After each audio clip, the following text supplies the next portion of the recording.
It's me again. If you are returning, we're back with another reaction video. I know. If you are new here, my name is Shaneria. This is Talking Crime. On this channel, we do reaction story times. And baby, when I say the tea be hot, it be hot. So don't forget to subscribe and join the family. Like, comment, and also share. Just share. Let's get started on today's reaction video.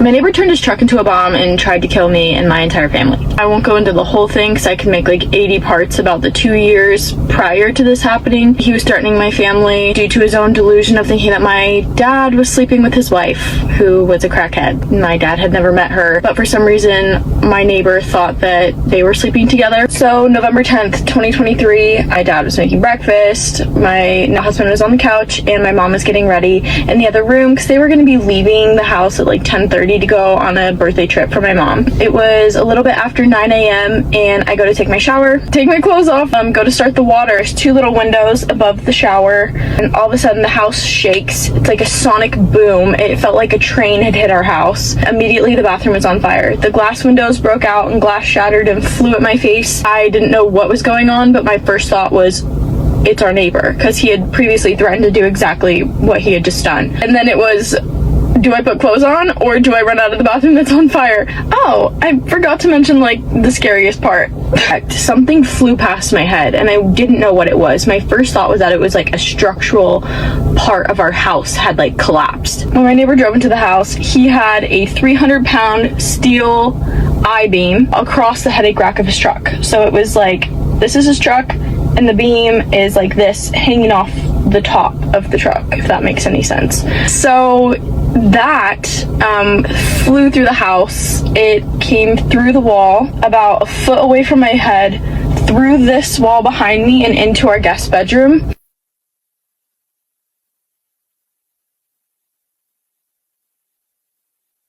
So I was almost decapitated. How fun would that have been? That was like the most important part of the whole freaking thing, and I forgot to say it. I've told this story so many times and like in trial and testifying and stuff, so sometimes it's just hard to remember everything. My family's banging on the door, screaming my name. I'm screaming bloody murder, obviously, because what the frick just happened? The bathroom's on fire, so I open the door, I run out naked in front of my parents into my boyfriend's arms. He tells me to go put clothes on. I run to my door and try to push it open. The house had been hit so hard that my bed that was against the wall and my dresser that was at the foot of the bed got pushed in front of my door. But I got in, and as I'm putting clothes on, I call 911. My dad and Braden were putting out the fire in the bathroom. My mom had ran outside at this point to see that it was in fact our neighbor in his truck that was on fire. I promise you it just gets crazier. Okay, we find out later that he had an argument that morning with his wife over a SIM card or something in a phone, and she told him to go take a drive. Allegedly, he sat in his car for 3 hours listening to audio of dogs barking and howling before running into our house. And his family was home.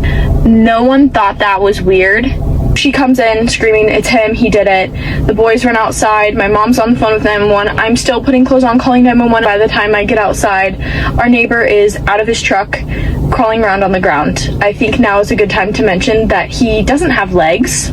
He doesn't have any legs, and he has about 5 fingers. I don't know, they look like this. Probably more than that, I don't know. I don't know exactly how many fingers this guy has, but he doesn't have many. From the impact of the truck hitting the house, the driver door was stuck where it was. Also important context, my neighbor had filled his truck with propane gas fireworks. The cab of his truck was filled with flammable items. The bed of his truck was filled with flammable items, and he had lit it previously to running into our house. So he had lit his truck on fire, I think about 50 miles an hour, into the side of our house.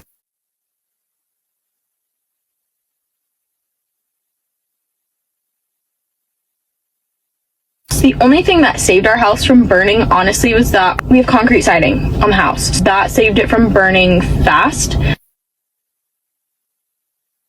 Our neighbor didn't die on impact, but from the impact of the truck hitting the house, the driver's door was stuck. It was crinkled. Our neighbor couldn't get out.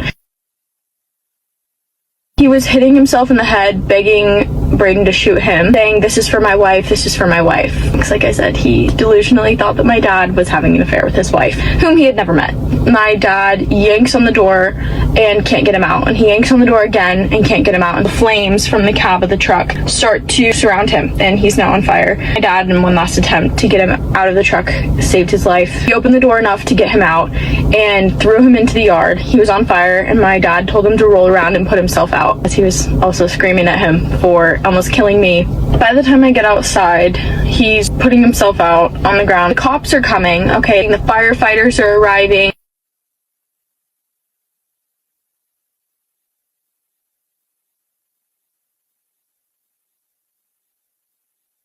Our neighbor is crawling across the yard, trying to crawl back to his house. His prosthetic legs got jammed underneath the dash. And when my dad pulled him out of the truck, he pulled him out of his prosthetic leg. I mean, saving his life, by the way. Can we take a moment for that? This guy had been threatening our lives for 2 years, and my dad saved his life. Neighbor gets about halfway across the yard before the police put him into custody and take him to the hospital. He was transported to the Salt Lake City Burn Unit Center, whatever you want to call it. And I think he was there for 3 months recovering, and then he was transferred back to jail. We went to trial. He went to trial on an Alfred plea. If you want to know what that is, look it up. I'm also going to put the articles so you can go read more about all the details and dates and things like that, because I'm trying not to make this 20 parts. He was sentenced to 110 years. Because it was over the maximum sentence of 100, he got the right to a jury trial. He was sentenced to 140, I believe. We went to trial day one, and we all testified, my family and I, and our neighbors, who heard him say that he was going to do exactly what he did. So we had to go through the whole thing over again, which was really frustrating. The next day was supposed to be his testimony, if he chose to do so. We walk into the courtroom that morning, and before the jury is brought in, they stop and say that there's a phone call between my neighbor and his wife that happened that night that they need to review before the jury's brought in and trial commences. In that phone call, oh my gosh, I believe it was an hour-long phone call between my neighbor and his wife, making a game plan on what he's going to say for his testimony the next day, and how he's going to, quote, how he is going to make it look like an accident. He was being coached through what to say to make it look like an accident. Are you dumb? Like, those jail calls are recorded, and you're going on trial the next day. Like, obviously, you're in the middle of trial. Obviously, those records are going to be listened to. And he decides to testify anyway. After has a private talk with his lawyer. So his testimony was all over the place. He was saying first that he lit the firework in the back of his truck for fun, and that's what lit his truck on fire, and then he panicked, so he tried to drive to put it out, okay? And then he said that the steering wheel got locked, but evidence showed that he had actually maneuvered the steering wheel through a fence, in between trees, through our yard, aiming at our house, another fence, and between 2 more trees before he hit our house. The steering wheel wasn't locked at any point. Also said that the accelerator got stuck and he panicked. Okay, so said that at one point, because the accelerator was stuck, he said he turned off the truck. Okay, great, so you solved the problem if you weren't trying to hit our house. Then he said he turned it back on, and that's when it went forward and hit the house. He knows about cars. He was a mechanic. He dealt cars. Our defense asked, like, why didn't you put the car in neutral? Why did you keep accelerating? He could have went either to the right and missed our house, or the left and missed our house. His reasoning for not dodging the house and not going into the trees was because he had driven into a tree before, and that was a scary experience for him. So you would rather drive into someone's house than into a tree if the accelerator and the steering column really were stuck. Great, love that. That makes, like, total sense. It's obvious that this guy is off his rocker, okay, that he's crazy. We all know that. He was on drugs, obviously. So I guess the moral of the story is don't do drugs. His wife divorced him, like, right after, and put everything in her name, because that way we couldn't sue them for anything. There's no way that this guy lit his truck, loaded all that stuff, and lit his truck on fire. I'm sorry, there's no way he did that by himself. Actually, in his wife, now ex-wife's divorce, we got the file of their divorce because it's public record. She specifically put in there that she did not want to be held liable for any of his actions on that day. My parents couldn't get any money from this guy because he had nothing. But he can pay an attorney?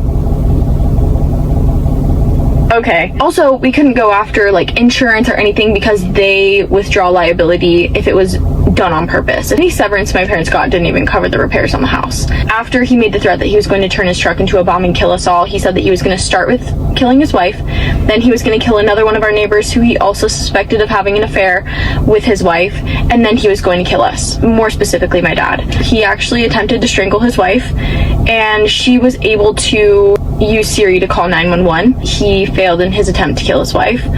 So it's a little scary to think if he successfully killed her, what the rest of that day would have looked like, and if he was going to actually do something on that day. I think it's also important context that we had very limited interaction with this neighbor. Like I said, he'd lived there 2 years prior. My family had never really interacted with him. We bought a car from him. He had a used car lot, so we bought a car from him, and my dad offered to plow his driveway for his daughter-in-law, and they asked him about spreading some gravel on the driveway that all of us used. That was really the only interaction we'd ever had with him before all of this had happened. Minutes ago, I almost died, and this detective looks at me and he goes, "So what do you think would have happened if that steel beam had hit your head?" I said, "I would have been decapitated or I would have died." And he goes, "Those are the same thing." No way. You're kidding. You mean to tell me if my head comes off, I'm gonna die? I meant it would have hit me somewhere and I would have died, or somewhere, and like my head might have not come off, but I would have been dead, or it would have literally taken my head clean off, okay? This detective also really bothered me. His job is to find evidence, right? Do some detective work, and he didn't question the family. My nail lady is actually the one who told me I need to make a TikTok. I've been seeing her for years. I was updating her like every 2 or 3 weeks. All the crazy stuff that my neighbor was doing, like spotlighting our house in the middle of the night, calling the cops on us, saying that we were stealing stuff from him in the middle of the night. Crazy stuff, okay? Crazy stuff that he was accusing us of doing when I had never stepped foot on his property. I had never met him. Okay, I never met him. If you think you have a crazy neighbor, I think I have you beat. I have so many stories, but this is the main one, the reason that we're here today. God really protected all of us. It's like crazy to think that in 2 seconds that could have all been taken away at no fault of my own. I had never done anything to this guy. Not that that would justify murder. That's crazy. Also, watching my childhood home burn, that was hard.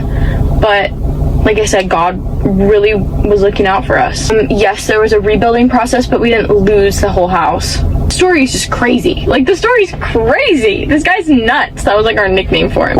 Anyway, I hope you enjoyed the story of my crazy neighbor. I have so many other stories about this guy, but that was the one that put him away. So hopefully you can't relate to that. I don't know if that's a unique experience or if someone else has experienced something like that. If you have, let me know. I know there's a million details I left out. If you're really curious and want to know more, you can look it up. I have photos and videos, okay, and I'm gonna show them all to you of this crazy stuff this guy did. This was in November, and I had a ton of Christmas presents in the basement. They all got ruined by water damage and rubble. He destroyed the foundation of the house. The thing that really saved his truck from entering the house is that our foundation is built higher than a standard foundation, and it gets crazier. Actually, years ago, my parents built our house. He said something about it being strong enough that a truck wouldn't be able to run through it. That's kind of crazy foreshadowing for 19 years later, a truck hitting it and not running through it, destroying it. But if our foundation wasn't as high or as strong as it was, he would have been in our basement, and the flames that you see outside of our house would have been in the house. I'll insert a cute little poem that he wrote. I forget what grade he was in. I think it says in the article. It kind of foreshadows what he did, and it was a poem he wrote when he was in grade school, which is also a little freaky. It's just freaky. The whole thing about the foundation being high enough for a truck to run through it, the poem he wrote, all the stuff is just weird. And we found this out after the fact. The poem, at least. happy to be alive. I'm happy my family's okay. Our house is okay. He's in prison. What else could I ask for, you know? So I hope you enjoyed my story, and maybe I'll tell another one later.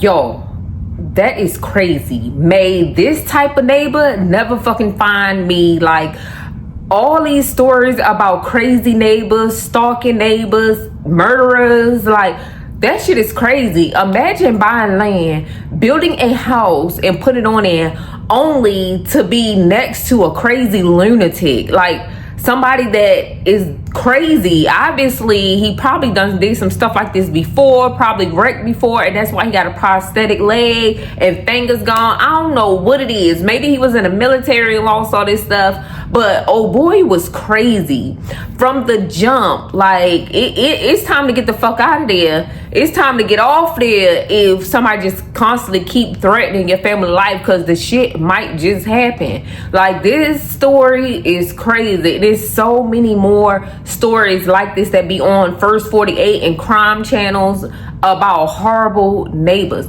May this type of neighbor never find me, especially if it's where I done purchased land at, where I done purchased the house at. Like, something that's supposed to be American's dream get turned into America's nightmare. That man was real crazy, and he was not only accusing his wife of messing with her dad, but some other person in the neighborhood. Like, sir, you're very insecure, and now I see why he was so fucking insecure. He ain't had no damn legs and fingers. Like, and so that wife was very petty. I understand she don't want to lose her shit, but at the same time, y'all lost a lot. So for her to have support after being choked the fuck out and almost dying because of her husband, go and try to save him so she won't lose all her stuff, to me, is crazy work. Because I wouldn't want no parts of that house, car, nothing. Like, why didn't she just get a divorce? Because the man almost tried to kill you, even though he in jail for the rest of his life. Because the way he looked, baby, he ain't even gonna make it no more. He only got a couple of more years left in life. So it was no point in just saying life. But all them years, sir, you deserve it. You almost killed the girl, could have killed the family. You almost died over some nonsense. Like, and who the hell married him? Like, who married him? Whoever that woman is, she probably insecure too, and was over tired of him accusing her of fucking cheating. Because, baby, whoever would marry you, nobody else want her. Trust. Nobody else want her unless she was real pretty. He just couldn't believe that she would date somebody that looked like him. Because, sir, y'all, drop down in the comment section whether you had a horrible neighbor or a crazy neighbor, whether you had any type of experience with the neighbor. Don't forget to like, comment if you're new here, and subscribe to join the family, especially if you reach to the end. And if you are returning, you already know how we like to do it over here. Like, comment, and share this video. I hope you all have a blessed day. Peace.